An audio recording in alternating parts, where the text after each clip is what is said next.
한국의 한계는 너무나도 명확합니다. 왜냐하면 한국은 일본을 그대로 베껴서 만들어진 국가이므로 만약 일본의 성장이 멈출 경우 한국도 마찬가지로 망해버리고 말 게 분명하거든요.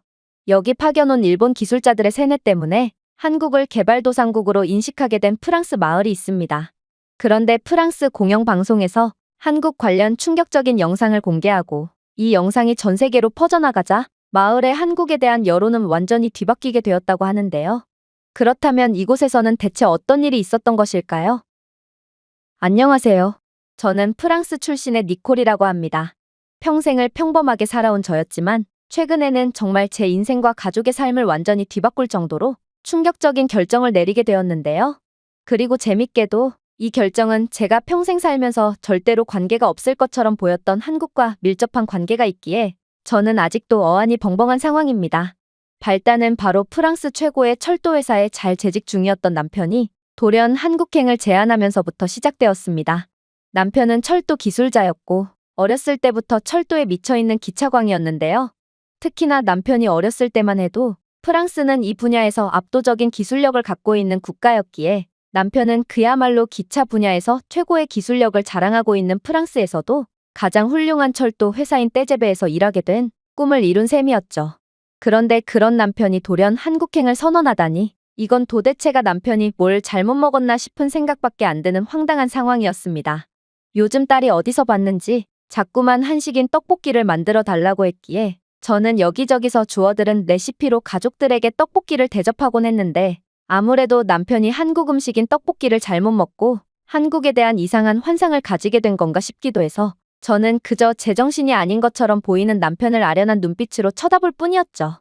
그러나 남편은 너무나도 진지했어요. 남편은 사실 자신은 한국의 한 철도 회사로부터 영구직 일자리 제안이 들어왔다면서 이건 인생에 2번 다시 찾아오지 않을 절호의 기회라는 말을 해오는 거 아니겠어요?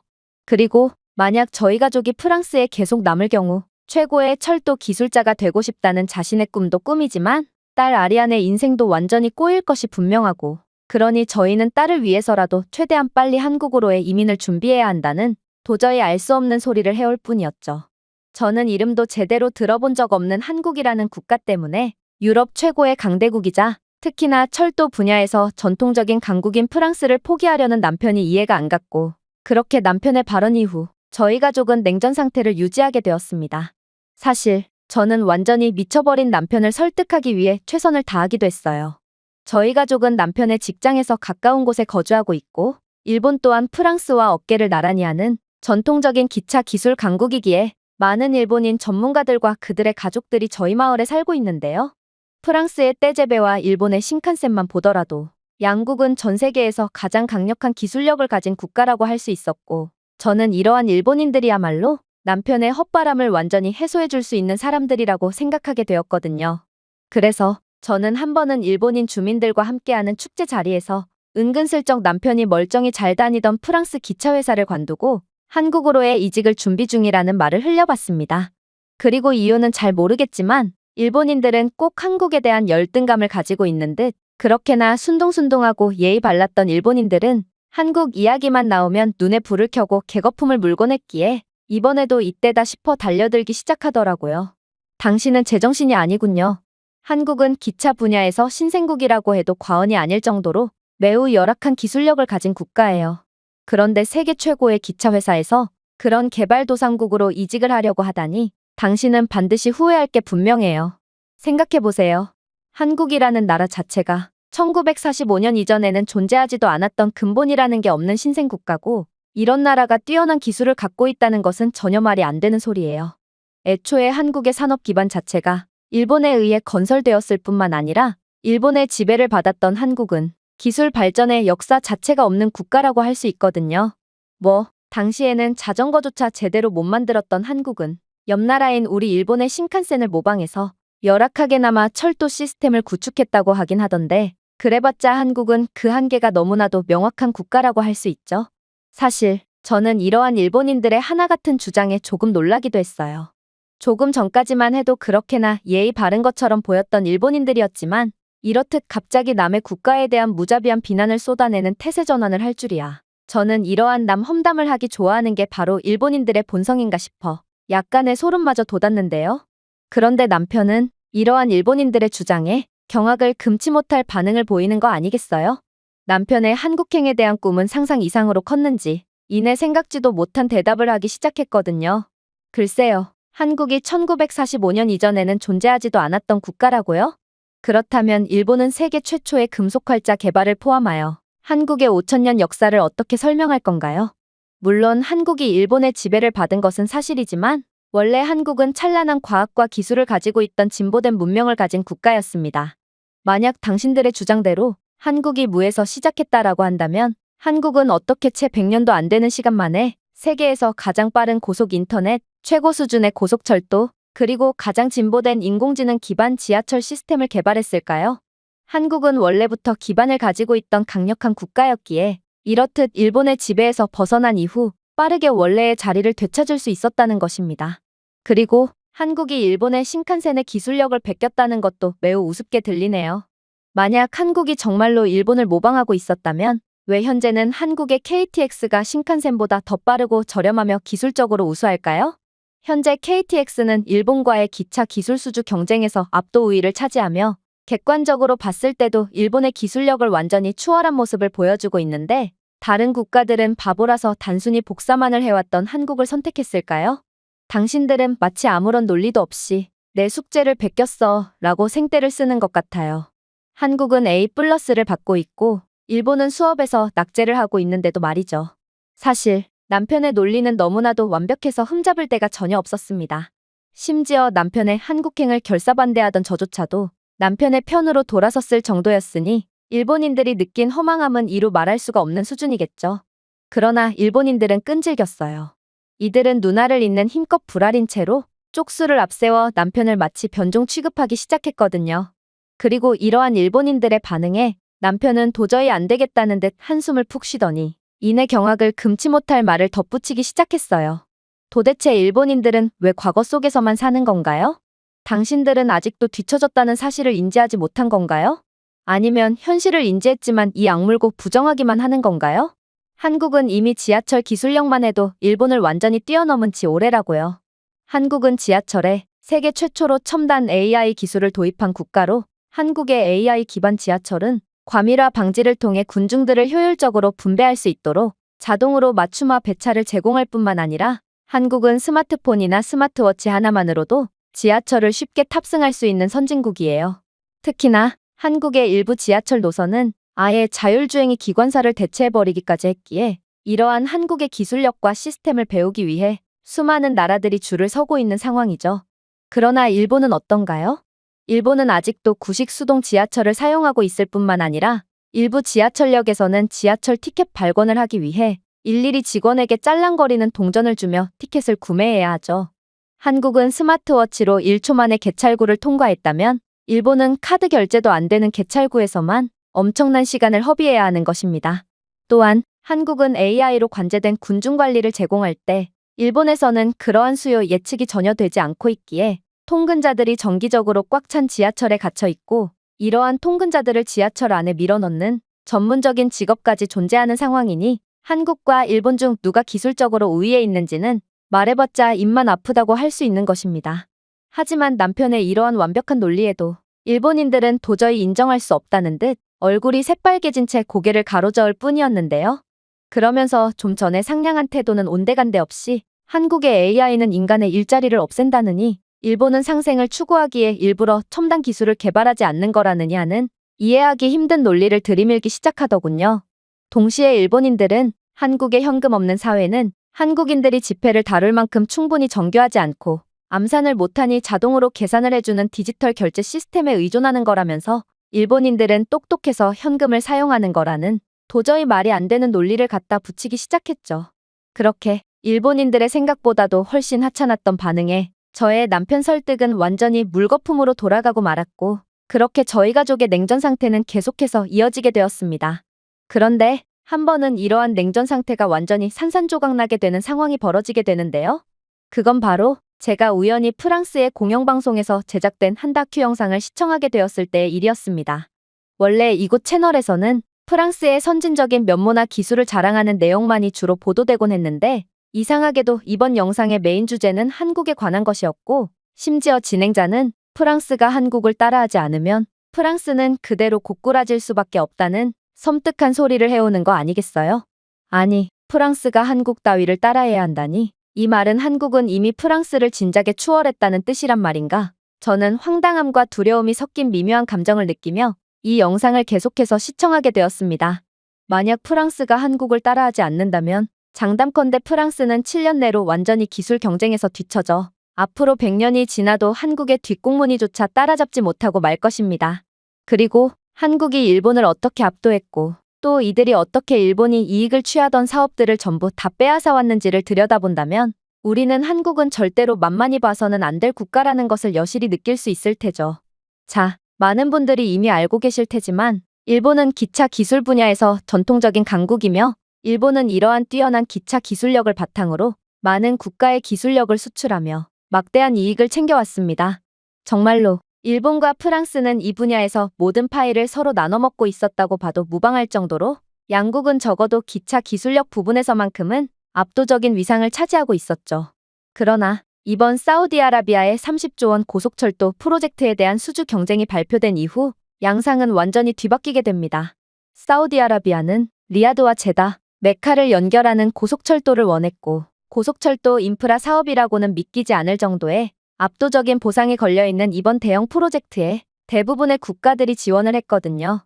그리고 이번 경쟁에서 가장 유력한 후보자로 뽑혔던 건 단연 프랑스와 일본이었습니다. 그리고 일본의 히타치와 미쓰비시는 최근 들어 어려워진 일본 경제의 위기감을 느껴서인지 이번 수주에 더욱 진지하게 임하기도 했죠. 그러나 결론적으로 사우디는 이번 프로젝트를 한국에 전적으로 맡기는 파격적인 결정을 내림으로써 30조 원이라는 막대한 이익은 한국이 독차지하게 되었습니다.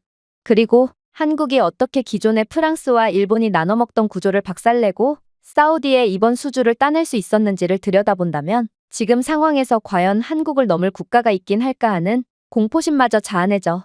일단 사실상 현재 최강의 철도 기술력을 가진 국가가 어디냐를 가리는 이러한 대형 프로젝트를 한국이 따냈다는 것 자체가 이론적으로 도저히 말이 안 되는 비현실적인 일이라고 할 수 있는데 한국은 불과 얼마 전까지만 해도 전쟁으로 폐허가 되어 해외 원조에 의존하는 세계 최빈국 중 하나였기 때문입니다. 1960년대의 한국은 자동차나 기차 같은 복잡한 기술은 말할 것도 없고 기본적인 소비재조차 생산할 수 없던 국가였죠. 한편 당시의 일본은 이미 자동차, 전자제품, 고속철도 기술을 전 세계에 수출하는 산업대국이었습니다. 그러나 현재의 역사적인 전환점에서 한국은 자동차, 반도체, 조선, 심지어 고속철도 시스템을 포함한 여러 첨단 산업 분야에서 일본을 앞지른 상태죠. 그렇다면 한때 극심한 빈곤과 기술 낙후로 어려움을 겪었던 국가가 어떻게 전통적인 기술 강국인 일본을 추월할 수 있었을까요? 일단 한국의 강력한 기술력은 하루아침에 만들어진 것이 아닙니다. 1960년대의 한국은 철강, 조선, 자동차 생산과 같은 중공업을 중심으로 경제개발 5개년 계획을 시행했는데 사실 이러한 경제개발 계획은 모든 개발도상국들이 한 번쯤 시도하는 것으로 모두가 알다시피 이러한 계획은 대부분 실패로 끝나고 말죠. 하지만 오직 한국만큼은 이 모든 산업에 대해 성공을 거두는 전무후무한 성과를 거두게 됩니다. 불과 30년 만에 한국은 산업 기반이 없는 나라에서 철강, 기계, 전자 제품의 세계 최고 수출국 중 하나로 변모한 것을 좀 보세요. 이러한 한국의 성공은 이 나라는 다른 국가들과는 그야말로 근본부터가 다른 나라라는 것을 여실히 증명한다고 볼 수 있습니다. 1970년대의 한국은 일본의 기술 없이는 자동차를 자체적으로 생산할 수 없었고 실제로 현대의 첫 번째 자동차인 포니는 일본의 미쓰비시 엔진을 사용해야 했지만 현재 현대는 혼다를 비롯한 일본 자동차 모두를 압도하고 특히나 전기차 분야에 있어서는 더더욱 압도적인 퍼포먼스를 자랑하는 글로벌 대기업이 되었습니다. 기차 기술력도 이와 마찬가지입니다. 한국은 분명 프랑스나 일본과 같은 기차 기술 강국에 의존해야만 하는 처지였지만 한국은 이들이 늘 그래왔던 것처럼 제조 능력이 전혀 없는 상태에서도 순식간에 발전을 이룩하여 결국에는 압도 우위를 차지해버리는 폭발적인 성장을 보여주었거든요.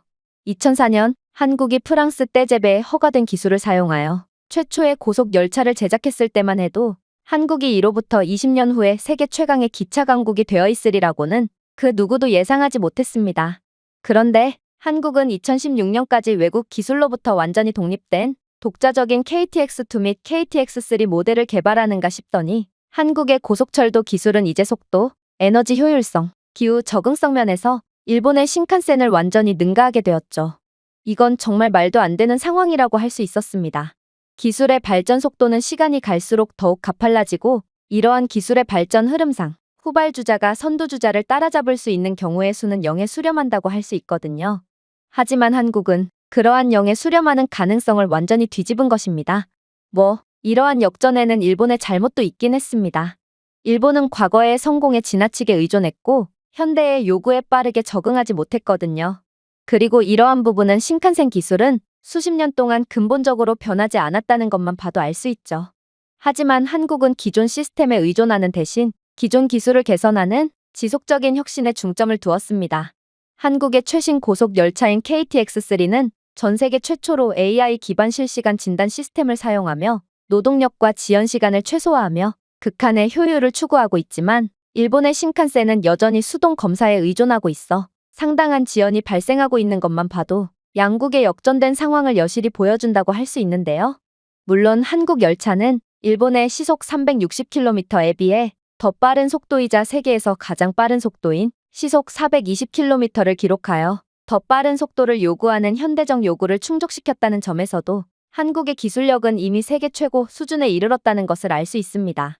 자, 이제 한국의 기차 기술력은 일본을 모든 면에서 압도하게 되었습니다. 생각해보세요. 일본의 구식 바퀴 레일 시스템과 달리 한국은 첨단 자기 보조 서스펜션 시스템을 개발하여 마찰을 줄이고 에너지 효율을 높였습니다. 이는 트랙 마모 및 손상 유지 보수 비용 50%를 절감하여 엄청난 운영 효율을 보이므로 이 모든 혜택은 저렴한 티켓값으로 기차를 탑승할 수 있는 한국인 승객들에게 돌아가고 있죠. 또한 한국이 만든 기차는 일본의 온화한 환경을 벗어나 이상기후 상황만 되면 고장나버리는 한계를 가진 신칸센과 달리 어떠한 극한의 기후에도 완벽히 적응해서 이상기후나 돌발 상황에도 일체의 고장도 발생하지 않는데요. 덕분에 한국은 어떠한 상황에서도 지연을 겪지 않는 정시성으로 유명하게 됐고 이로 인한 한국의 신뢰성은 한국이라는 국가 브랜드 이미지 그 자체가 되었습니다. 이뿐만이 아닙니다. 한국의 KTX는 신칸센보다 에너지 효율이 30% 더 높을 뿐더러 한국의 기차는 일본의 신칸센보다 우수함에도 건설 비용은 신칸센보다 25% 저렴하고 신칸센보다 3년 더 빠르게 배치될 수 있거든요. 즉, 한국은 추후 기차 인프라 확대에도 상당한 강점을 갖게 되었고 이게 바로 한국의 인프라가 세계 최고인 이유라는 것입니다. 한국은 기술 혁신과 효율성 증대를 이루어낸 전 세계 유일한 국가로 다른 국가들보다 인프라 확대에 걸리는 시간과 비용이 압도적으로 적으므로 이렇듯 빠른 인프라 확충 및 발전을 이룩할 수 있었던 것이죠. 지금의 작은 지방 도시에마저도 최첨단 기차가 질주하는 한국의 인프라 수준을 좀 보세요. 이게 바로 불과 수십 년 전까지만 해도 고속도로 하나 없던 국가의 발전사라는 것입니다. 그러나 한국의 더욱 충격적인 점은 따로 있습니다. 이번 사우디 수주 경쟁에서 한국은 그새에 더욱 엄청난 발전을 이룩한 소름 돋는 모습을 보여주었거든요. 실제로 한국은 프랑스와 일본 모두 전혀 생각지도 못한 카드를 꺼내들며 사우디를 꼼짝도 못하게 만들었죠. 저는 여기까지만 시청했음에도 도저히 심장이 떨려서 더는 영상을 볼 수 없을 것 같다는 생각이 들었습니다. 한국이 이렇게나 발전되고 저력 있는 국가일 줄은 꿈에도 생각지 못했고 그야말로 일본인들이 한국만 보면 개거품을 물며 발작을 했던 이유가 있었거든요. 자신들은 수십 년째 멈춰 있는데 한국은 너무나도 쉽게 발전하며 결국에는 자신들의 기존의 전통적인 기술 강국의 자리까지 빼앗아버리니 일본인들이 이러한 한국인들에게 열등감을 느끼는 건 어찌 보면 당연한 모양이었죠. 그리고 남편이 왜 그렇게나 한국에 가야 한다고 주장했는지도 어느 정도 이해가 가기 시작했는데요. 이러한 기술 강국 한국에 합류한다면 남편은 더욱 인정받는 철도 기술자로 이름 날릴 수 있을 뿐더러 딸 아리안이 한국에서 자란다면 자신의 능력을 더욱 인정받을 수 있을 게 분명했거든요. 즉, 한국에 합류한다는 것은 결국 저희 가족에 있어 긍정적인 부분으로만 작용할 것처럼 보였습니다.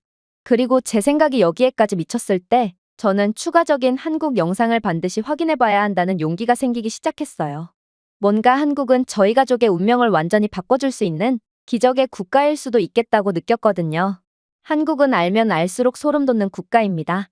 한국은 결국 세계 최고인 일본을 기술력에서 압도해버리는 아무도 예상치 못했던 기적을 만들어냈으면서도 계속해서 혁신을 위한 끊임없는 노력을 했고 이제는 이게 21세기의 기술력이 맞나 싶을 정도로 도저히 납득이 안 되는 기술을 개발해냈거든요. 그리고 이러한 한국의 저력은 이번 사우디 수주 경쟁에서 아주 잘 드러났죠. 생각해보세요. 사우디는 여름 기온이 섭씨 50도 이상인 극한의 고온을 자랑하며 이는 철로가 확장되고 변형될 수 있는 명확한 한계 사항으로 작용하고 있습니다. 또한 사우디의 사막 조건은 선로에 모래가 쌓여 선로 장애와 장비 고장을 유발한다는 또 다른 한계를 만들어내고 있죠. 이 외에도 메카는 이슬람의 성지로 여겨지기에 매년 수백만 명의 순례자들이 메카를 방문하며 극심한 혼잡을 만들어내고 있다는 도저히 극복할 수 없을 것 같이 보이는 한계가 존재합니다. 당연히 일본의 신칸센은 이러한 한계점에 대해 단 하나의 해결책도 제시하지 못했습니다. 사실 이건 일본의 잘못이라기보다는 어찌 보면 당연한 일입니다. 애초에 일본의 신칸센은 극한의 중동 사막이 아닌 일본의 온화하고 습한 기후를 위해 설계되었고 신칸센의 공기여과 및 냉각 시스템은 모래폭풍 조건에서 테스트된 적이 없거든요. 또한 일본의 구식의 열차 재료는 극심한 더위 속에서 더 빨리 퇴화되어 유지보수 비용이 더더욱 증가한다는 명백한 한계가 존재하기도 했죠.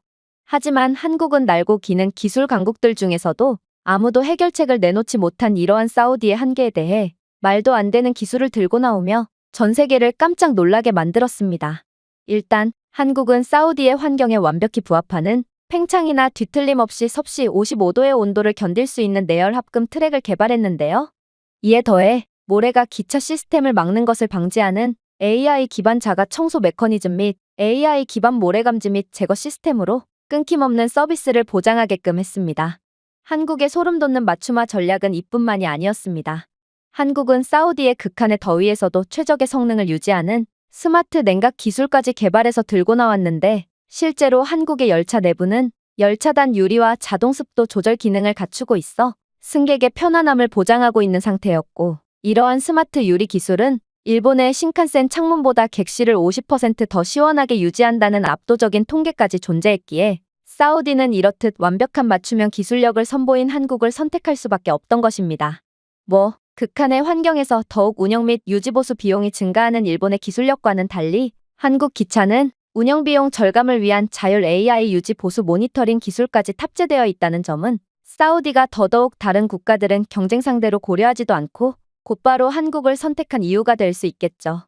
그러나 이러한 한국의 무지막지한 맞춤형 기술보다도 전 세계를 그 무엇보다 놀라게 했던 부분은 따로 있었습니다. 그건 바로 메카의 수많은 유동인구를 대체 어떻게 처리할 수 있냐는 거였는데요. 이건 도저히 물리적으로 해결이 가능한 문제가 아니었기에 전 세계 전문가들은 아무리 한국이라도 이 문제를 극복하는 건 도저히 불가능할 거라고 예측했죠. 그러나 한국은 이러한 극복이 도저히 불가능할 것처럼 보이는 문제도 기술력 하나로 완전히 해결해버렸습니다.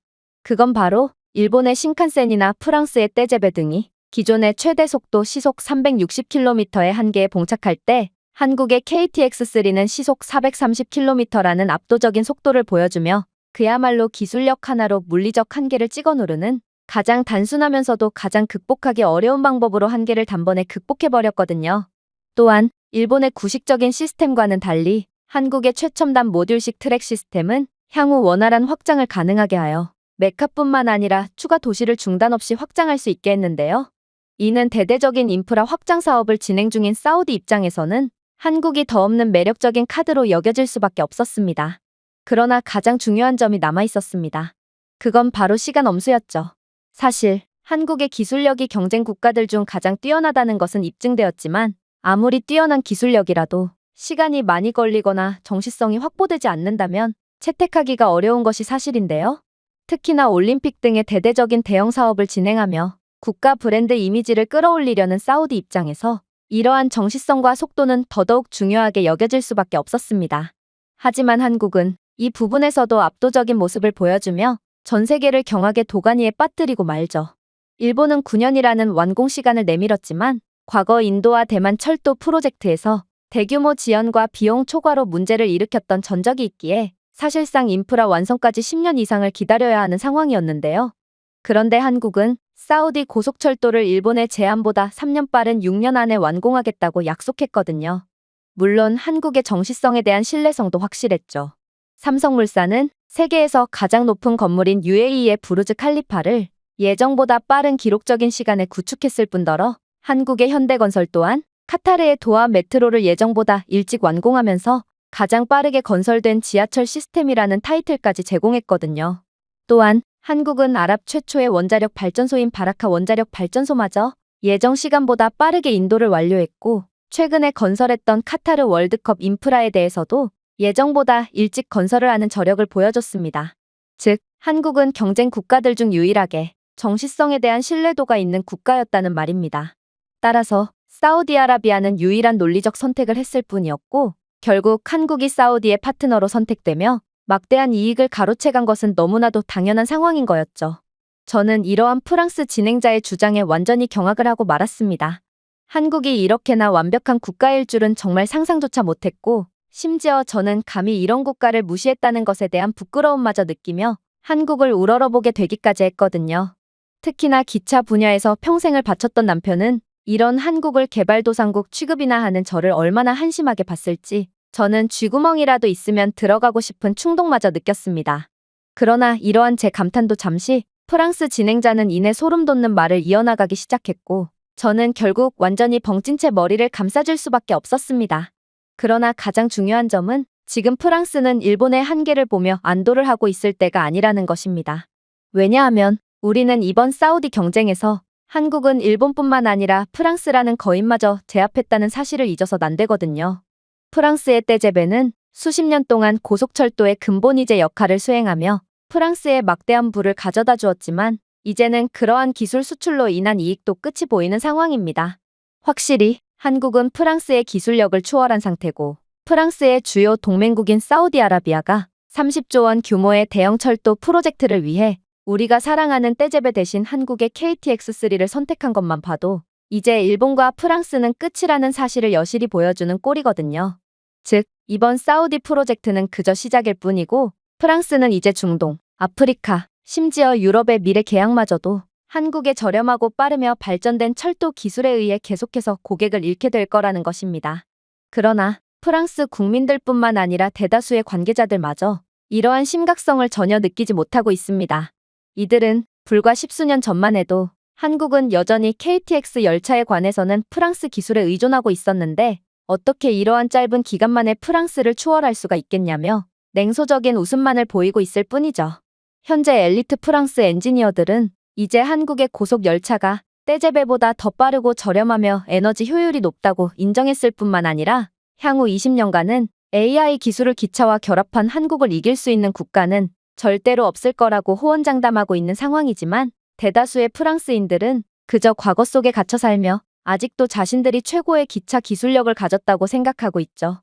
그러나 프랑스인들은 이제 현실을 직시해야 합니다. 사우디의 한국 선택은 프랑스 철도 산업에 있어서 심판의 날이라고 할 수 있고, 한때 고속철도 견습생이었던 한국이 이제는 그 주인공이 되었고, 과거의 성공의 안일에 있던 프랑스는 그 대가를 치르게 되었다는 것입니다. AI 기반의 고속 에너지 효율 열차를 개발해낸 한국의 철도 기술은 부인할 수 없는 미래이고, 만약 프랑스는 더 늦기 전에 깨어나지 않는다면 프랑스는 기차를 시작으로 다른 모든 기술 분야에서 마저 한국에 압도당하고 모든 고객들을 한국에 빼앗기며 그야말로 망국의 길을 걷게 될 것입니다. 저는 세계 최고의 선진국이라고 생각했던 조국 프랑스가 망국으로 전락할 거라는 진행자의 말에 그대로 굳어버리고 말았습니다. 그리고 이렇듯 판도가 완전히 한국으로 넘어간 상황에 딸 아리안을 계속해서 프랑스에서 키운다면 딸의 한계는 너무나도 명확할 거라는 생각에 소름마저 돋았죠. 결국 저는 남편의 말에 완전히 동의하며 남편의 한국으로의 이직에 찬성하게 되었는데요. 그리고 남편은 제가 이제야 말이 통하게 되었다고 생각했는지 한국은 기차 분야뿐만 아니라 반도체나 전기차 등 대부분의 기술 분야에서 압도적인 성과를 보인 지 오래라며 자신뿐만 아니라 다른 연구원 및 엔지니어들 모두 한국을 10년 내로 전 세계를 지배할 최고의 선진국으로 인정하고 있다는 두려운 말까지 건네더라고요. 결국 현재 저희 가족은 더 나은 미래를 위해 한국행을 앞두고 있고, 저는 이런 최강의 나라에 합류할 수 있다는 것에 안도감마저 느끼고 있는데요. 제 한국에 대한 불신이 안도감과 기대로 바뀐 이러한 상황만 보더라도 한국은 자신들에 대해 부정적이고 회의적인 생각을 가지고 있던 사람들마저 완전히 자신들의 편으로 돌려버리는, 정말 알면 알수록 대단한 나라가 분명해 보였습니다. 제가 준비해온 내용은 여기까지입니다. 끝까지 시청해주셔서 진심으로 감사드리며 여러분들의 구독과 좋아요, 알림 설정은 영상 제작에 큰 힘이 됩니다. 이상 세모튜브였습니다. 여기 가난한 한국은 공짜로 보내줘도 절대로 가고 싶지 않다며 울부짖는 영국 여성이 있습니다. 그러나 그녀는 어쩔 수 없이 한국으로 보내지게 되었는데요.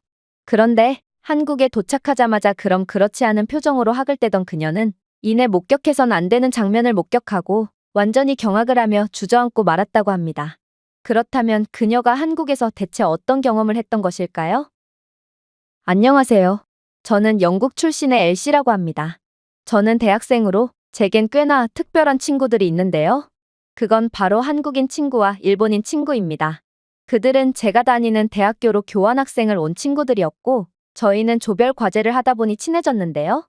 그리고 각기 다른 환경에서 자라온 저희였지만 저희는 꽤 잘 맞아서 어쩌다 보니 늘 세 명이서 어울려 다니곤 했죠. 그러나 한국인 지수와 일본인 마츠모토는 늘 미묘한 대립을 보이곤 했습니다. 사실 이건 대립이랄 것도 없이 일본인인 마츠모토가 은근슬쩍 한국을 깔보며 시비를 거는 거였죠. 마츠모토는 한국을 치켜 올려주는 것 같으면서도 늘 속내에는 가시가 돋쳐 있었거든요. 지수, 넌 대학교를 졸업하고 어떤 진로를 가질 거야?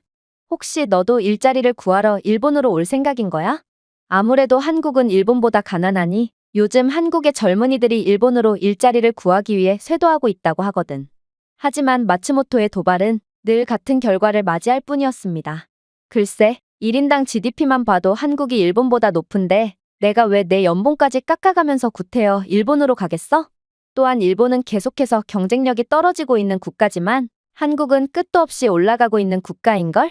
그리고 아무리 통계를 봐도 현재 일본의 젊은이들이 한국의 높은 연봉을 받기 위해 몰려오고 있는 상황인데 너는 10년 전 통계라도 본 거야? 마츠모토는 한국을 도발하다가 늘 본전도 못 건진 채 말로 흠씬 두들겨 맞곤 했지만 그녀는 한국에 대한 도끼라도 품은 것인지 늘 어떻게든 한국을 돌려가기 위해 안달이 나 있었죠.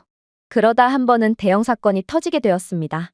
그건 바로 어쩌다 한국과 일본의 실제 국민들의 삶의 수준은 어느 쪽이 우위에 있을까라는 주제로 이야기를 나누게 되었을 때의 일이었는데요.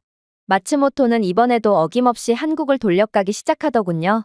한국이 최근 들어 경제 발전을 이룬 건 사실이지만 그래도 한국은 비교적 최근까지만 해도 일본의 식민지였던 국가잖아. 반면에 일본은 전통적인 선진국이고 말이야. 그런데 어떻게 한국인들이 일본인들보다 부유한 삶을 살 수가 있겠어? 하지만 지수는 이러한 무례한 도발에 대해 그저 여유 있는 미소만을 지을 뿐이었는데요. 그러면서 이젠 이러한 대답할 가치가 없는 한심한 말에 대꾸하는 것도 입만 아프니 제3자인 제가 자신의 한국 가정집과 마츠모토의 일본 가정집을 직접 체험하는 건 어떻겠냐는 놀라운 제안을 건네오는 거 아니겠어요? 사실 저는 교내 아마추어 다큐팀에서 활동하고 있고 다양한 주제로 영상을 촬영해서 여러 채널에 업로드하고 있는데요.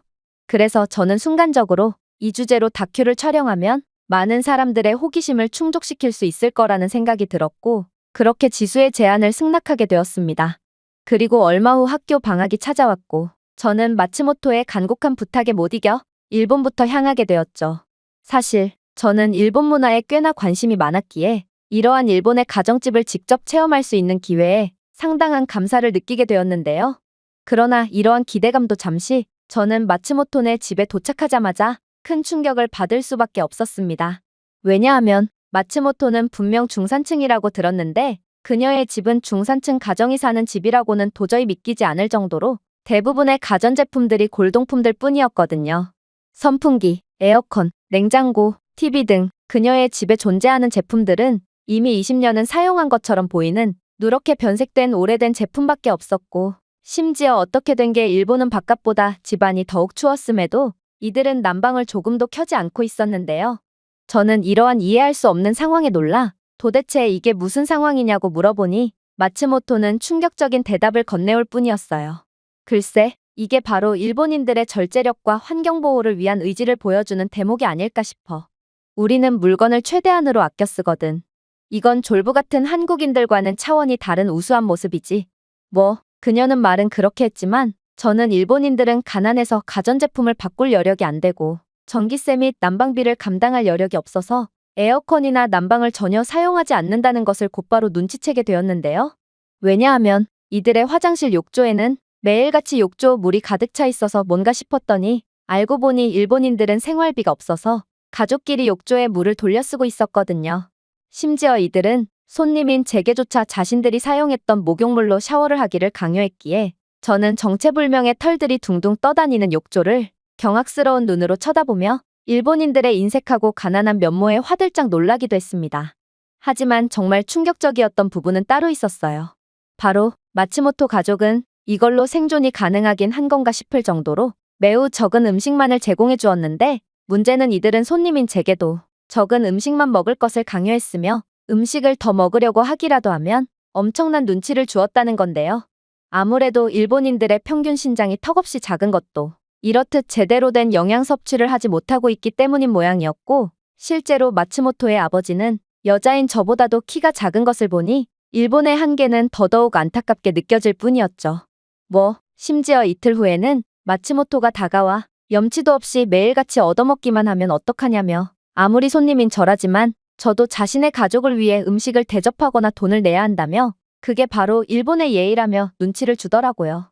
저는 그동안 낯선 타지에서 홀로 생활하는 마츠모토가 안타까워 여러 음식과 제방까지 제공하며 숙식을 지원해줬지만 마츠모토는 받을 때는 좋다며 감사를 표하다가 막상 줄 때는 극한의 계산적인 태도를 보였고 저는 이러한 일본의 소름 돋는 면모에 완전히 정이 떨어져서 그대로 일본의 열악한 모습을 전부 카메라에 담고 예정보다 빨리 한국으로 떠나버렸습니다.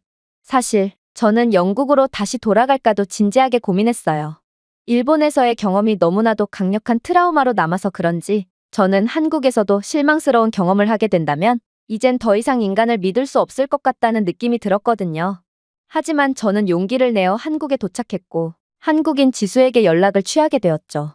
그리고 저는 지수에게 연락을 하자마자 경악을 금치 못할 경험을 하게 되었습니다. 바로 저는 일본에서 도망쳐 오느라 다소 급박하게 일정을 변경했음에도 지수는 그런 저를 공항까지 마중 나오며 그야말로 친구인 제게 엄청난 환영을 베풀어줬기 때문인데요. 심지어 일본인 마츠모토는 공항 근처에 도쿄에서 살고 있었음에도 저를 마중 나오지 않았지만 지수는 공항에서 꽤나 먼 외곽 도시에 거주하면서도 갑작스럽게 일정을 변경한 저를 위해 마중 나와주다니 이건 정말 감동스러운 모습이었죠. 그렇게 저는 지수의 특별한 환영을 받으며 그녀의 집으로 향하는 여정을 시작했습니다. 일단 저희는 공항버스를 타고 기차역이 정차하는 서울역으로 향했는데요. 그런데 저는 공항버스 안에서 창밖을 내다보며 정말 믿기지 않는 모습들만을 목격하게 되었죠. 솔직히 일본인 마츠모토는 저와 그녀가 단둘이 있을 때만 되면 계속해서 한국에 대한 조롱과 비하를 일삼곤 했는데요. 그녀의 논리는 한국은 일본의 식민지를 겪은 노예국가고 한국은 일본의 지배에서 벗어난 지 100년도 채 안 된 국가이므로 그런 국가가 발전을 해봐야 얼마나 발전을 했겠냐는 거였습니다. 그리고 저는 그녀의 지속적이고 끈질긴 주장에 거의 설득이 되었던 차였죠. 그런데 한국은 마츠모토가 말한 개발도상국의 모습은 온데간데 없이 오히려 영국보다도 훨씬 더 부유한 일상 모습을 자랑하고 있는 거 아니겠어요? 일단 한국 도로 곳곳에는 고급 슈퍼카들이 널려 있었고 평범한 길거리에 마저 아무데서나 매장을 내지 않는 고급 디자이너 매장들이 즐비해 있었는데요. 물론 한국에 수없이 놓여있는 고층 빌딩들도 한국의 어마어마한 부와 국력을 여실히 증명하고 있었고 저는 이러한 한국의 영락없는 선진국의 모습에 아무래도 저는 그동안 마츠모토에 의해 속아왔다는 것을 단번에 느낄 수 있었습니다. 일단 제가 탑승한 공항버스만 해도 자율주행 기능이 탑재된 전기버스였고 또 버스 내부에는 5G 인터넷까지 무료로 제공되고 있었을 뿐만 아니라 한국 도로의 포장 상태 또한 영국 런던 부촌에서도 볼 수 없는 수준으로 우수한 걸로 보아 한국의 부유함은 꾸며낸 것이 아닌 한국은 정말로 상당히 부유한 국가가 분명해 보였죠. 그러나 이러한 한국에 대한 제 충격은 그저 시작일 뿐이었어요. 저는 버스 안에서 연신 탄성을 내지르다가 이내 서울역에 도착하게 되었는데요. 그런데 저는 서울역에 도착하자마자 도저히 믿기지가 않는 장면을 목격하고 그대로 굳어버렸거든요. 일단 서울역은 교통 허브의 역할을 수행하고 있었을 뿐만 아니라 각종 고층 건물과 녹지 공간 그리고 문화의 공간이 조화되어 영국인인 제게는 매우 이국적이고도 멋진 모습을 자랑하고 있었는데요. 관광객들과 직장 통근자들 그리고 교통을 이용하기 위해 모인 한국인 여행객들과 지역 주민들이 전부 혼합되어 있는 이곳 서울역은 그야말로 각기각층의 사람들이 한데 모인 공간처럼 보였기에 더더욱 인상 깊더라고요. 그런데 저는 서울역 지하 통로를 잘못 내려갔다가 그만 노숙인들이 모여있는 공간에 도착하게 되었는데요. 사실 노숙인들은 인생 자체를 포기해버린 경우가 많아 정말 종잡을 수 없는 묻지마 범죄를 저지르는 경우가 많기에 저는 순간적인 패닉에 휩싸이게 되었습니다. 영국에서만 해도 이러한 동기가 전혀 없는 묻지마 범죄를 저지르는 비율은 노숙인이 가장 많을 정도로 노숙인들은 사회적인 문제까지 일으키고 있거든요. 하지만 제가 지수의 다독임에 약간의 심적 여유를 되찾게 되자 저는 한국의 노숙인들에겐 그러한 영국에서 느껴졌던 살기와 위협이 전혀 느껴지지 않는다는 것을 눈치채게 되는데요. 그리고 저는 곧 그 이유를 알아채게 되고 한국의 감탄을 느낄 수밖에 없었습니다. 왜냐하면 한국은 노숙인들에게 기본적인 생존권을 보장하고 또 새로운 시작을 위한 아낌없는 지원을 해주는 국가였고 이러한 한국의 배려 덕분에 한국은 영국처럼 노숙인들의 묻지마 범죄로 인해 골머리를 앓지 않아도 되었던 거거든요.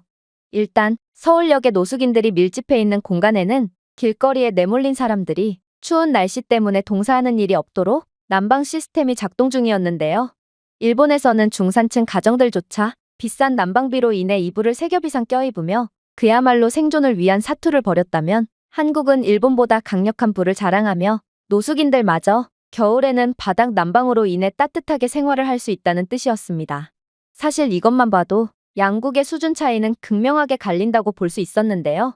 난방비가 없어 얼음장처럼 추운 집에서 지내야 하는 일본인들은 실내에서 추위로 인한 급사 사고가 끊이질 않고 있거든요. 그러나 한국은 노숙인들조차 이러한 비참한 사고 따위는 일절 겪지 않고 있었고 마츠모토의 주장처럼 정말로 일본이 부유했다면 난방도 못 켜서 얼어 죽는 상황 따위는 절대로 일어나지 않았겠죠. 물론 한국은 이러한 노숙인들을 대상으로 한 무료 급식이나 일자리 지원 프로그램도 준비되어 있었는데요. 그리고 이러한 노숙인 도움 프로그램 덕분에 많은 노숙인들이 잡지를 판매하거나 하며 자신 스스로의 힘으로 돈을 벌 수 있게 되었고 이는 한국의 노동인구 증가 및 사회 안정지수 향상을 이끌어내 한국은 투자한 돈보다 훨씬 많은 이익을 거둘 수 있게 되었습니다. 적어도 한국의 노숙인들은 생존의 기본권이 보장되니 영국처럼 묻지마 범죄를 저지르지 않고 있었고 이것만 해도 엄청난 사회적 안정을 불러오기 때문에 이에 따른 가치는 감히 돈으로 환산할 수 없는 수준이거든요. 저는 이러한 한국의 똑똑하고도 배려심 깊은 모습은 반드시 영국 전역에 알려야 하고 영국도 한국을 그대로 따라함으로써 사회 안정을 추구해야 한다고 생각하게 되었는데요. 그래서 저는 한국의 노숙인들조차 따뜻한 바닥난방으로 생존권을 보장받는 모습을 집중 취재하여 이를 일본의 중산층 사람들은 난방비가 없어서 추위에 덜덜 떨고 있는 아이러니한 모습과 비교를 하며 다큐 영상으로 송출하기로 결심했습니다. 그렇게 된다면 영국인들로 하여금 더더욱 경각심을 줄 수 있겠죠. 아무튼 그렇게 저는 서울역에서 여러 감탄의 감정을 느끼며 한국의 KTX 기차역으로 이동했습니다. 그리고 저는 이곳에서 또다시 경악을 할 수밖에 없었죠. 왜냐하면 한국은 이러한 자칫 평범할 수 있는 기차역에서 마저 상상을 초월하는 모습을 보여주고 있었거든요. 일단 한국에서 기차표는 일일이 창구 직원에게 구매할 필요조차 없이 그저 AI 키오스크를 통해 30초 만에 구매가 가능했는데요. 일본에서는 영어를 전혀 못하는 창구 직원과 거의 10여 분간이나 사투를 벌이며 겨우 기차표를 구매해야 했고 심지어 기차표는 전부 현금으로만 결제해야 했지만 한국의 AI 키오스크는 다개국어를 지원하고 있었기에 아무리 생소한 언어를 모국어로 둔 외국인도 손쉽게 기차표를 발권할 수 있었습니다. 정말로 지수는 이러한 한국의 최첨단 기술력에 대한 자부심이 넘치는지 한국에서 기차표는 아무리 초등학생 외국인이더라도 손쉽게 발권이 가능하다며 외국인인 제게 발권을 맡기더라고요. 그리고 한국의 AI 키오스크는 매우 직관적인 시스템을 갖추고 있었을 뿐만 아니라 제가 향하는 목적지의 각종 특별한 장소와 볼거리들을 스크린을 통해 간접 체험할 수 있게끔 해주기도 했는데요. 심지어 제가 향할 목적지 근처에 인기가 많거나 저와 같은 영어 사용자들의 반응이 가장 좋았던 관광지까지 맞춤형 추천을 제안해 주었기에 저는 가만히 있어도 알아서 여행 일정을 짜주는 한국의 시스템에 감탄을 연발할 수밖에 없었죠. 이건 현지인의 도움 없이는 기차표 발권조차 제대로 할 수 없던 일본 기차역에서의 경험과는 차원이 다른 경험이었고 저는 이렇듯 기술력과 인프라, 시스템 등 모든 면에서 일본과는 차원이 다른 격차를 보여주는 한국의 모습에 정말 혀를 내두를 따름이었습니다. 그리고 도대체 이런 나라를 개발도상국이니 식민지니하며 비하를 해댔던 일본인 마츠모토의 자신감은 어디서 나온 건가 싶어 한숨을 쉴 뿐이었죠. 그렇게 저는 KTX를 탑승한 채 서울을 빠져나갔습니다. 역시나 한국은 기차마저도 매우 우수한 환경을 제공해주고 있었는데요. 분명 일본인 마츠모토는 기차 인프라는 일본이 압도적인 세계 1위며 한국은 그저 일본의 모든 것을 따라하기 바쁘지만 결국에는 개발도상국과 같은 오래되고 느린 기차 수준을 자랑할 뿐이라며 한국의 대중교통은 불편하고 신뢰할 수가 없다며 이간질을 해대곤 했는데요. 그러나 실제로 타본 한국의 KTX는 제가 이전에 본 어떤 기차보다도 심지어 일본의 신칸센보다도 훨씬 우수한 모습을 자랑하고 있었습니다. 한국의 기차는 완전히 자동화되었고 매우 깨끗하며 더 발전되어 있는 최첨단 기차였거든요. KTX는 시속 350km의 초고속 기차였기에 유럽 열차보다 2배는 빠른 속도를 자랑했을 뿐만 아니라 기차는 가죽으로 된 리클라이닝 시트, 기내 엔터테인먼트, 심지어 기호에 따라서 열선 쿠션도 대여할 수 있었기에 그야말로 이용객들에게 완전한 만족을 제공해 주었는데요. 특히나 KTX는 기차 내부뿐만 아니라 기차역에도 영어 방송 및 표지판이 매우 직관적으로 되어 있었기에 저는 굳이 한국인 친구 지수가 아니더라도 KTX를 혼자서도 손쉽게 이용할 수 있을 것 같았죠. 일본의 신칸센은 겉으로만 그럴듯하지 내부는 낡고 허름하고 영어 지시가 하나도 없었다는 것을 고려한다면 한국의 KTX는 일본의 기차와 비교조차 무색하다고 할 수 있었습니다.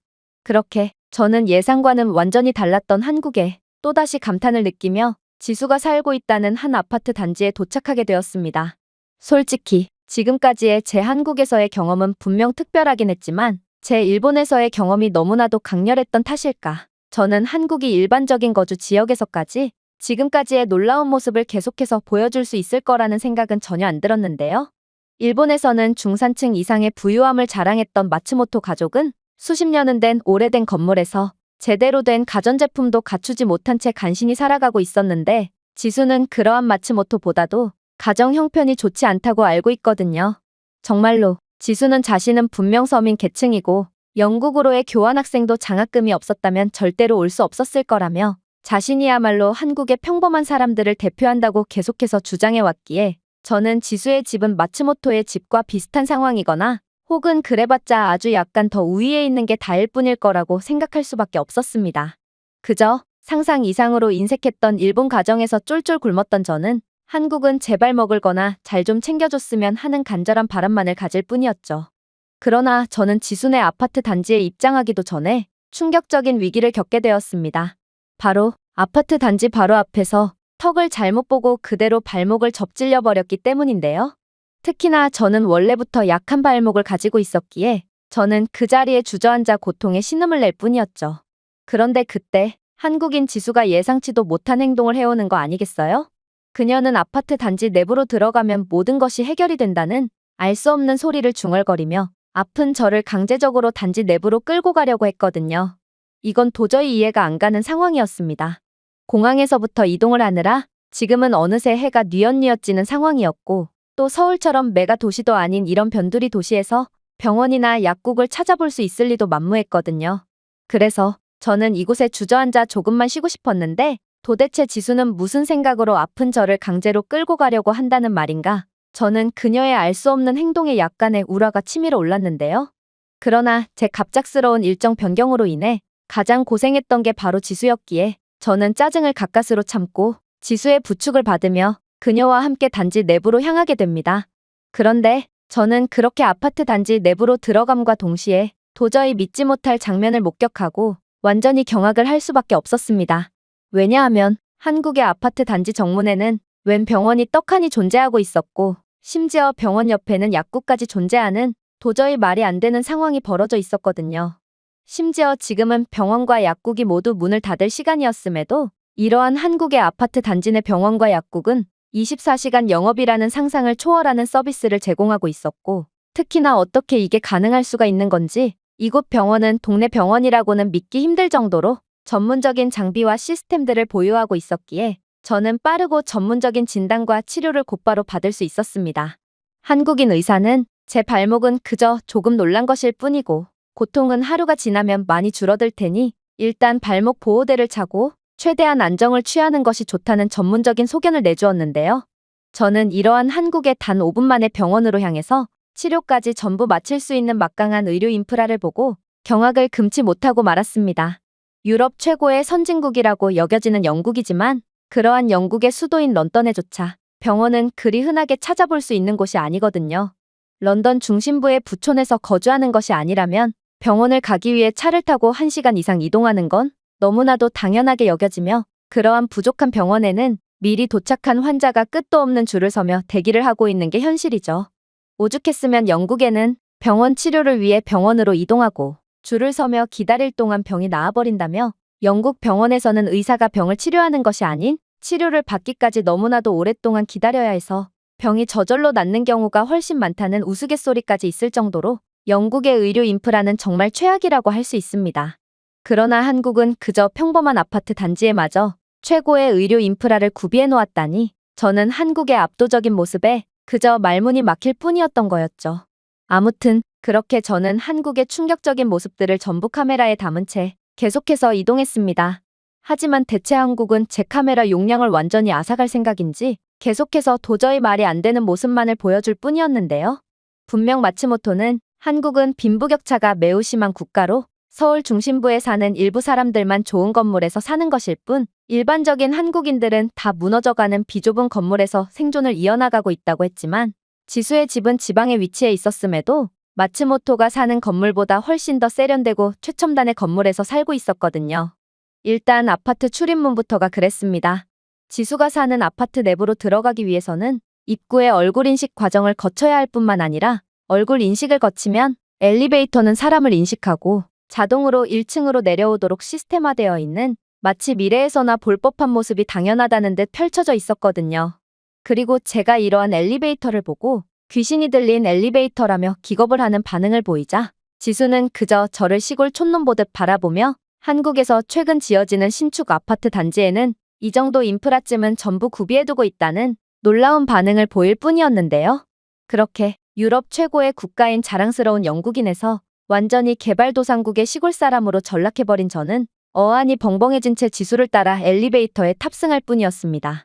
그리고 그렇게 들어가게 된 지수네 집에서 저는 생각지도 못했던 대우를 받게 되었죠. 일단 제가 집으로 들어가자 지수의 부모님은 저를 맞이해주기 위해 버선 발로 나왔는데요. 그러고는 제 두 손을 잡고 따뜻하게 맞이해주며 마치 오랫동안 잃어버렸던 친척처럼 저를 잘 대해주시더라고요. 특히나 한국인들에게 손님이라는 개념은 일본과는 차원이 다른지 이들은 제가 자신들의 집을 방문해준 것에 대한 감사의 뜻까지 전하며 그야말로 완전한 환영을 베풀어 주었는데요. 인상 깊었던 건 지수가 키우는 작은 강아지마저도 꼬리가 완전히 고장날 정도로 저를 적극적으로 반겨주었기에 저는 한국은 반려견마저도 친절하고 손님을 환대해 주는구나 싶어 따뜻한 기분을 느끼게 되었습니다. 사실 저희 집에서 키우는 반려견 첼시는 손님을 그저 짐짝 취급하는 개인주의적인 영국의 문화를 여실히 반영하는 듯 조그마한 놈이 방문객들만 보면 어찌나 물어뜯고 지저대던지 결국 첼시는 손님들이 올 예정인 날만 되면 그대로 감금당하는 신세로 전락하고 말았는데요. 물론 마츠모토네 집의 반려견 또한 저만 보면 그렇게나 경계하고 지저댔기에 일본인들은 반려견을 가족의 일원이 아닌 집을 지키는 용도로만 키우는 것 같다는 생각이 들기도 했죠. 그러나 한국은 반려견마저 따뜻한 한국의 문화가 고스란히 배어있다는 점에 저는 한국은 정말 알면 알수록 호감이 가는 국가라고 생각할 수밖에 없었습니다. 하지만 저는 그때까지만 해도 모르고 있었어요. 한국은 더욱 경악스러운 모습을 숨기고 있는 국가라는 것을 말이죠. 일단 지순의 어머니께서는 제가 집에 발을 들이자마자 제 손을 잡아 끌며 어디론가로 데려갔는데요. 그렇게 도착한 곳은 식탁이었고 저는 식탁을 보자마자 화들짝 놀랄 수밖에 없었습니다. 왜냐하면 지순의 가족은 생전 처음 보는 외국인인 제가 그저 지수의 친구라는 이유만으로 엄청난 양의 음식을 내오며 저를 완전히 환대해 주었기 때문이죠. 일단 삼겹살의 냄새는 그 많은 음식들 중에서도 단연 압도적이었어요. 상추쌈, 마늘, 김치, 쌈장, 그리고 각종 반찬과 함께 제공된 삼겹살은 이젠 영국에서도 흔하게 볼 수 있는 전 세계적으로 사랑받는 요리인데요. 특히나 삼겹살의 원조인 한국 본토에서 먹는 삼겹살은 더더욱 완벽했고 아주머니는 상추 잎에 고기와 밥과 마늘, 여러 반찬 등 완벽한 한 쌈을 제게 싸주기도 했기에 저는 삼겹살의 풍미에 도저히 정신을 차릴 수가 없었죠. 제가 그 다음으로 눈길이 갔던 음식은 바로 양념갈비였습니다. 한 식탁에 고기 요리가 2개라니 이건 정말 엄청난 환대라고 할 수 있었는데요. 달콤하고 고소한 간장 소스에 마늘, 참기름, 과일 퓨레를 곁들인 소고기 갈비는 숯불에 구워 풍부한 스모키 향을 선사해 주었고, 저는 갓 구운 갈비를 한 입 베어 물자마자 제가 그동안 먹어봤던 그 어떤 스테이크보다 부드럽고 풍미 깊은 맛에 완전히 녹아버리고 말았습니다. 하지만 저는 갈비를 2번 먹을 수는 없었어요. 아주머니께서는 갈비 말고도 해온 음식이 많다며 이번에는 해물파전을 손으로 찢어 그대로 제 입에 넣어버렸거든요. 파, 새우, 오징어 등으로 만든 바삭하고 고소한 해물파전은 간장 소스와 조화되어 풍미를 더하고 있었고, 저는 겉은 바삭하고 속은 부드러우며 풍미가 가득한 해산물 피자 같은 해물파전에 완전히 넋을 놓아버리고 말았죠. 물론 다른 한식들도 마찬가지로 최고의 맛을 자랑했어요. 그중 잡채는 아직까지도 기억이 생생할 정도로 저를 말문이 막히게 했는데요. 달콤하고 고소한 맛과 부드럽고 쫄깃한 식감의 잡채는 단연 으뜸이었고, 아주머니는 제가 원한다면 다음날도 만들어줄 테니 제발 안 먹어본 음식들을 먼저 맛보라며 저를 타이르시기까지 했죠. 물론 떡볶이도 말이 필요 없었습니다. 제가 영국에서 가장 좋아했던 요리인 떡볶이는 본고장인 한국에서 조리된 것답게 어묵과 달걀, 녹인 치즈 토핑이 조화를 이루는 등 영국에서는 볼 수 없었던 특별한 레시피를 자랑하고 있었는데요. 저는 안 그래도 영국에서도 떡볶이에 거의 미쳐 있었는데 이러한 오리지널 떡볶이를 보자마자 완전히 눈이 돌아가고 말았고, 그렇게 배가 터지도록 아주머니가 준비하신 음식을 먹어치웠습니다. 그러나 저는 이때까지만 해도 전혀 모르고 있었어요. 한국에서 음식을 주는 대로 전부 받아먹었다간 감당하기 힘든 뒷일이 기다리고 있다는 것을 말입니다. 저는 식탁에 있는 음식들로 인해 완전히 배가 불렀고 이제 식사가 끝났다고 생각했지만 지수의 어머니께서는 미소를 지으시며 또 다른 음식을 내오시기 시작했거든요. 저는 더 이상 음식을 먹을 수 없을 것 같았지만 한식에 푹 빠진 저는 배부름보다 새로운 음식에 대한 호기심이 더욱 강했고, 또 저를 위해 준비한 음식을 거부하는 건 예의가 아니라고 생각했기에 그렇게 다시금 음식을 시도하게 되었습니다. 그렇게 먹게 된 간장게장은 저를 완전히 미치게 만들었어요. 생꽃게를 간장에 절이고 며칠 동안 숙성시킨 게 요리인 간장게장은 소스가 너무 중독성이 강했고 저도 모르게 밥을 계속해서 먹게끔 했는데요. 실제로 간장게장은 한국에서 밥도둑으로 유명하다고 했고, 간장게장은 게를 날로 먹어본 적이 없던 제게서도 밥을 완전히 뺏어가고 말았죠. 특히나 게장을 껍질에서 빨아먹을 때는 도대체 왜 영국에는 이런 음식이 없을까 하는 원통함과 한국인들은 풍부하고 찬란한 음식 문화 덕분에 매일같이 맛있는 음식을 즐길 수 있다는 점에 질투심마저 느끼게 되었습니다. 문제는 저는 이제는 더 이상 음식을 먹을 수가 없는 상태에 다다랐다는 것입니다. 하지만 제가 지수에게 구원의 눈길을 보내봐도 지수는 한국의 엄마에게 한번 잘못 걸리면 절대로 빠져나갈 구멍이 없다고 말해오는 듯 그저 두 눈을 지그시 감은 채 고개를 가로저을 뿐이었는데요. 그리고 아주머니는 호떡과 식혜, 그리고 각종 제철 과일 등 이번에는 디저트까지 내오셨기에 저는 산더미만큼 나온 배를 부여잡고 억지로 음식을 입에 넣을 뿐이었습니다. 계피 냄새와 녹은 설탕 냄새가 코를 자극하는 호떡은 제가 먹어본 팬케이크 중 단연 최고였지만 저는 더 이상 호떡을 입에 넣을 여력이 없었는데요. 그러나 저는 아주머니의 등살에 못 이겨 결국 호떡을 2개나 입에 넣어야 했고, 배가 부른 상태에서 쓰러질 준비가 되어 있던 제게 아주머니는 차가운 식혜는 소화에 도움이 된다며 다시금 강제로 제 입에 식혜를 퍼부었기에 그렇게 저는 얼마 동안이나 이러한 정겨운 식고문의 현장을 이어나가야 했어요. 그리고 아주머니가 겨우 만족의 반응을 보일 때쯤 저는 드디어 아주머니께 해방되어 지수의 방에 쓰러지듯 엎어져 버렸죠. 정말로 저는 아주머니가 제게 또다시 음식을 전해주실까봐 방문까지 닫은 채 방바닥에 쓰러졌는데요. 이건 일본에서의 인색함과 푸대접과는 차원이 다른 환대였고, 저는 이 모든 장면을 카메라에 담았기에 분명 제가 촬영한 다큐 영상은 한식의 우수한 모습과 함께 많은 사람들의 주목을 끌게 분명해 보였습니다. 그러나 일본과는 차원이 다른 한국의 우수한 모습은 여기서 끝이 아니었죠. 일본은 집 자체가 얼음장같이 차가웠다면 지수의 온돌 방바닥은 제 전신을 완전히 온찜질로 마사지해줄 정도로 뜨거웠고, 그렇게 저는 배도 불렀겠다. 한국의 온돌 방바닥에서 3초 만에 잠에 들고 말았거든요. 정말로 잠에서 일어나니 카메라는 배터리가 아예 방전되어 있던 걸로 보아 저는 카메라를 끌 새도 없이 그대로 잠에 든 모양이었는데요. 그리고 저는 이러한 정겨운 한국에서 최고의 시간을 보낸 뒤 다시 영국으로 돌아가게 되었습니다. 그렇게 학교는 방학이 끝나 개학을 하게 되었고, 한국과 일본 중 어떤 국가가 더 만족스러웠냐고 묻는 친구들에게 저는 그저 제가 촬영하고 업로드한 영상의 링크를 알려줄 뿐이었습니다. 당연히 인색하고 형편없는 일본에 대해서는 엄청난 비난의 반응이 쏟아지고 있었고 한국에 대해서는 찬사만이 가득했는데요.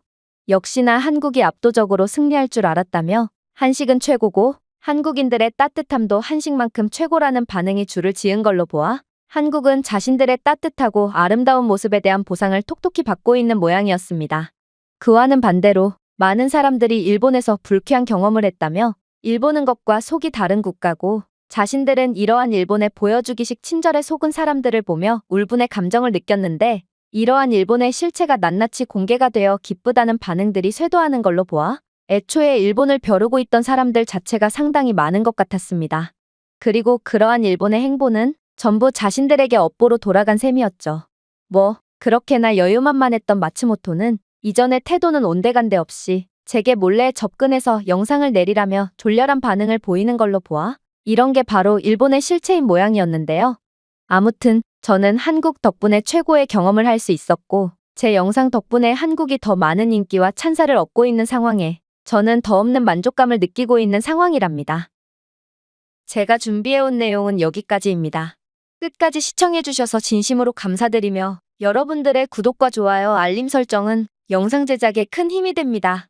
이상 세모튜브였습니다.